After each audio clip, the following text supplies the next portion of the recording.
La mala vida del planeta Tierra, una mirada autocrítica. Terra News, lo que el modelo económico, de crecimiento insostenible, se llevó. La ONU alerta que los efectos de la contaminación durarán décadas. Más y cada vez más deprisa. La emisión de los denominados gases invernadero que provocan el calentamiento global siguió disparándose el año pasado por la actividad humana y batió récords que garantizan el incremento de la temperatura media del planeta. Durante décadas, advirtió ayer el informe anual de la Agencia de la ONU para el Clima, WMO, en sus siglas en inglés. La emisión de gases invernadero se acelera y bate récords en 2010, el país 22 de noviembre de 11. El dato incide en la necesidad de reducir este tipo de gases en la atmósfera a apenas una semana de que comience en Sudáfrica la Cumbre Internacional de la ONU sobre Cambio Climático para negociar cómo actuar, después del Protocolo de Kioto, que expira a finales de 2012. Es urgente que esa negociación concrete nuevas medidas.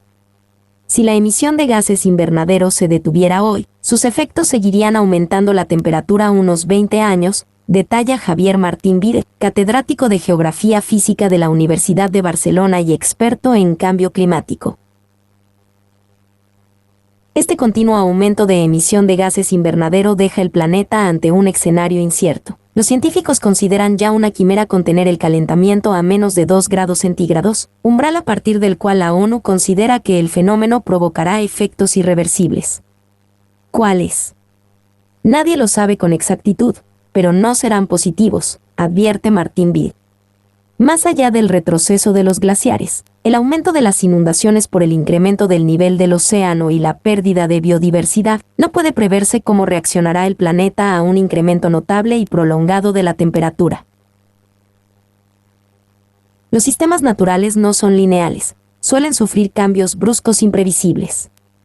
Puede haber un momento, no sabemos cuál, a partir del que los gases invernadero empiecen a generar efectos incontrolables e irreversibles.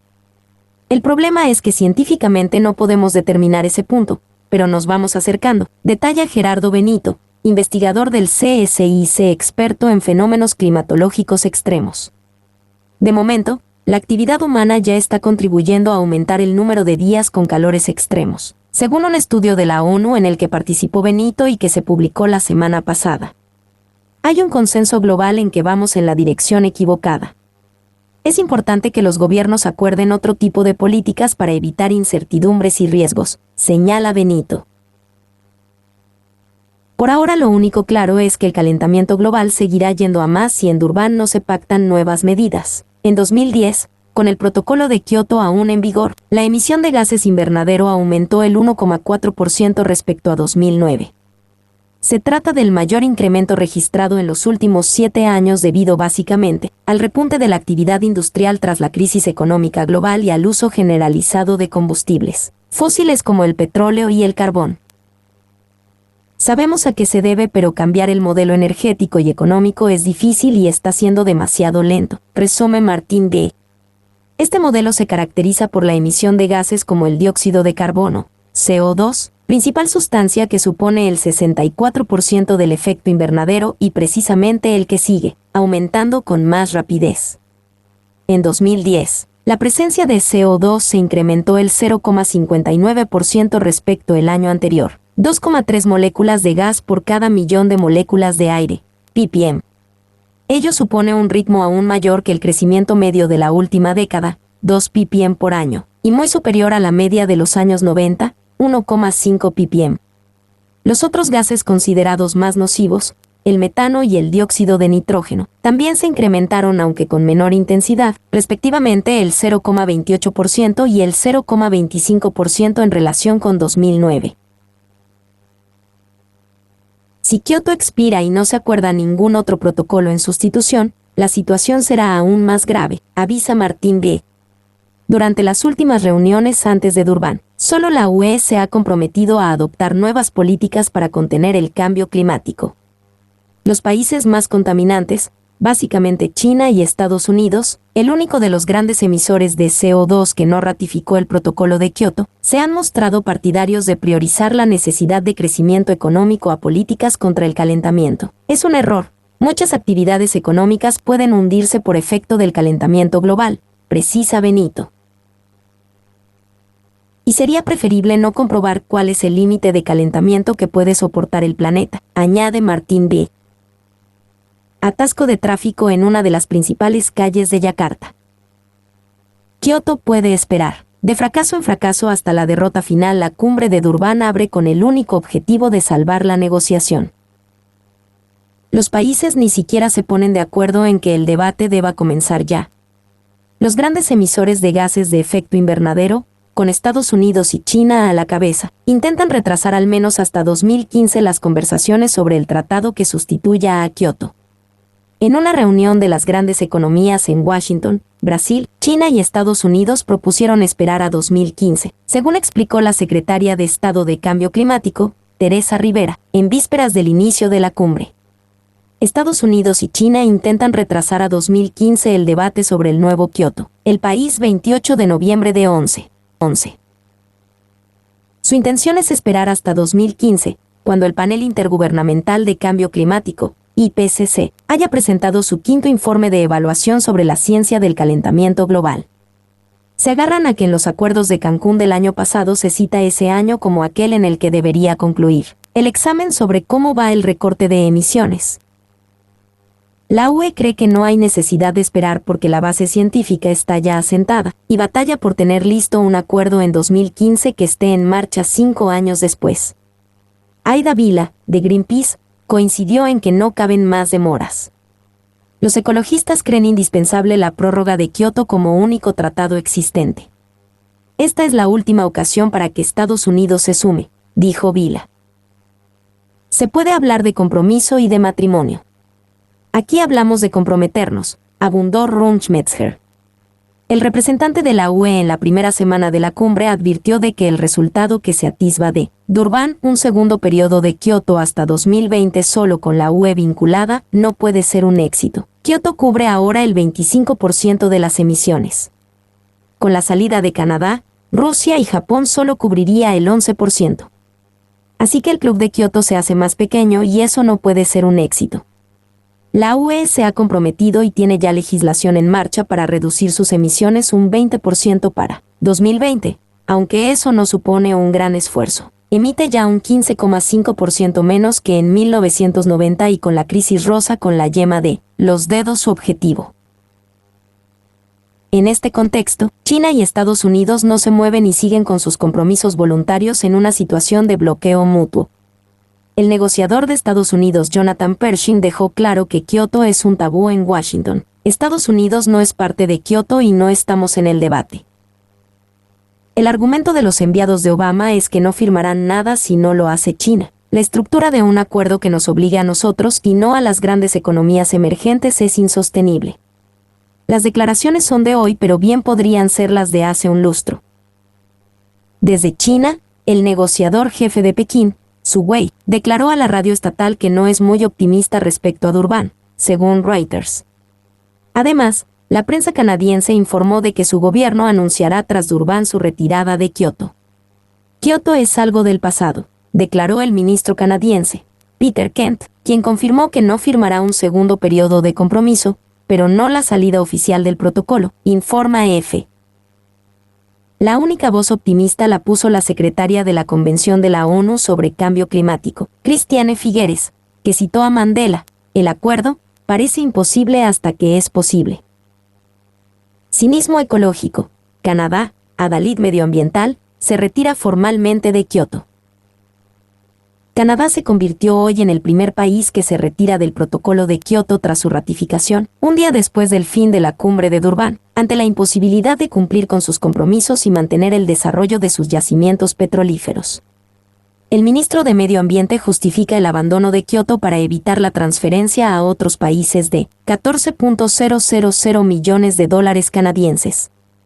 Canadá renuncia a Kioto, Gaceta.es 13 de diciembre de 11.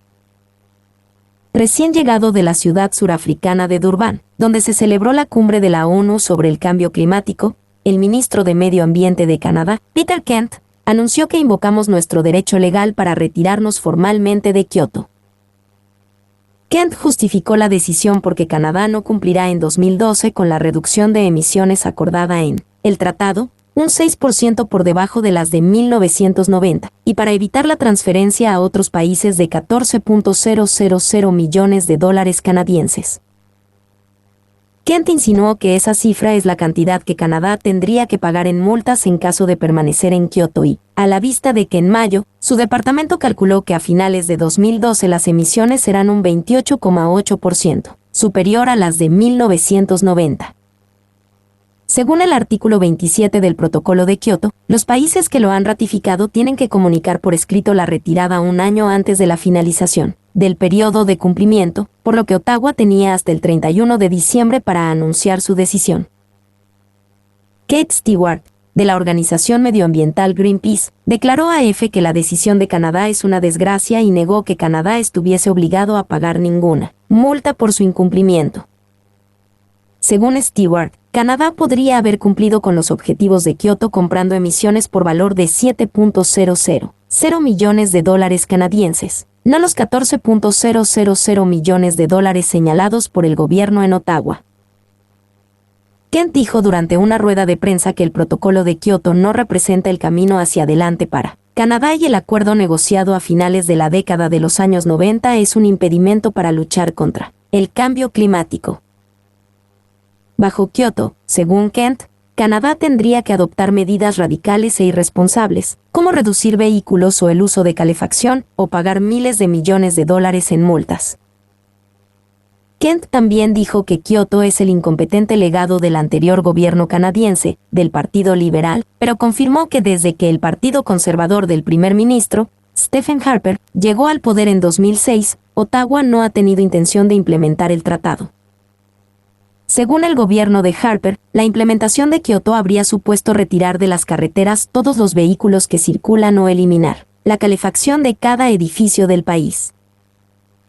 Ese es el coste de Kioto para los canadienses, continuó Kent.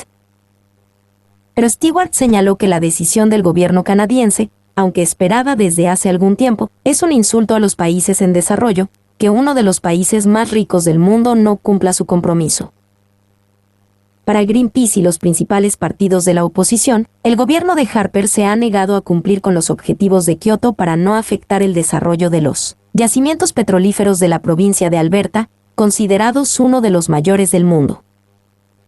Harper y el Partido Conservador, cuya base ideológica se encuentra en la provincia de Alberta y la ciudad de Calgary, el centro del sector petrolífero del país, han señalado desde hace años que el desarrollo de los yacimientos de crudo es esencial para el futuro económico de Canadá. Antes de llegar al poder, Harper también calificó al Protocolo de Kioto como un plan socialista para trasvasar riqueza de los países desarrollados a los que están en vías de desarrollo. Según Stewart, la salida de Kioto se produce para no dañar el sector petrolífero. China calienta el mercado de commodities y calienta el planeta. ¿Quieres saber qué rumbo tomarán los mercados de commodities globales en los próximos años? Entonces es mejor que tenga en mente una sola palabra: China.